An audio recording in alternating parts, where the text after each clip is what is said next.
connaissons si mal notre pauvre âme immense.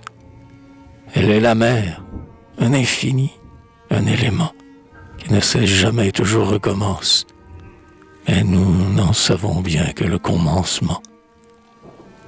Notre âme, elle est aussi la grande ville bleue, dont nous avons peur comme des enfants perdus, qui, muets, sans oser dépasser la banlieue, en regardent les toits et les clochers pointus. Effroi d'entrer dans cette ville, de descendre dans cette mer, afin de tout voir et savoir. Un ancien amour mort, ce qui reste de cendre, ce qui subsiste de reflets dans le miroir. On ne connaît qu'un peu de soi, quelques pensées, qu'on croit mener comme un berger bien obéi. Mais c'est la lune, au loin, qui les a recensés et qui les conduit paître en son jardin bleui. On ne sait que le bord de l'âme, quelques rêves, un peu de flot venu au-devant de nos mains, tandis qu'à l'infini se prolongent les grèves. Des plongeurs ont cherché les trésors sous-marins. L'âme entend par moments des bruits. Elle soupçonne que c'est sa destinée en marche à son insu, qui circule parmi la ville bleue et sonne les cloches pour un deuil qu'elle n'aura pas su. L'âme présume un peu sa vie intérieure.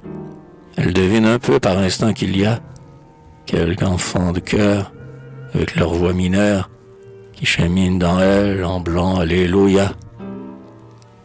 Vaste univers qu'elle contient, qu'elle ignore. Tous ces élans, tous ces songes, tous ces essors.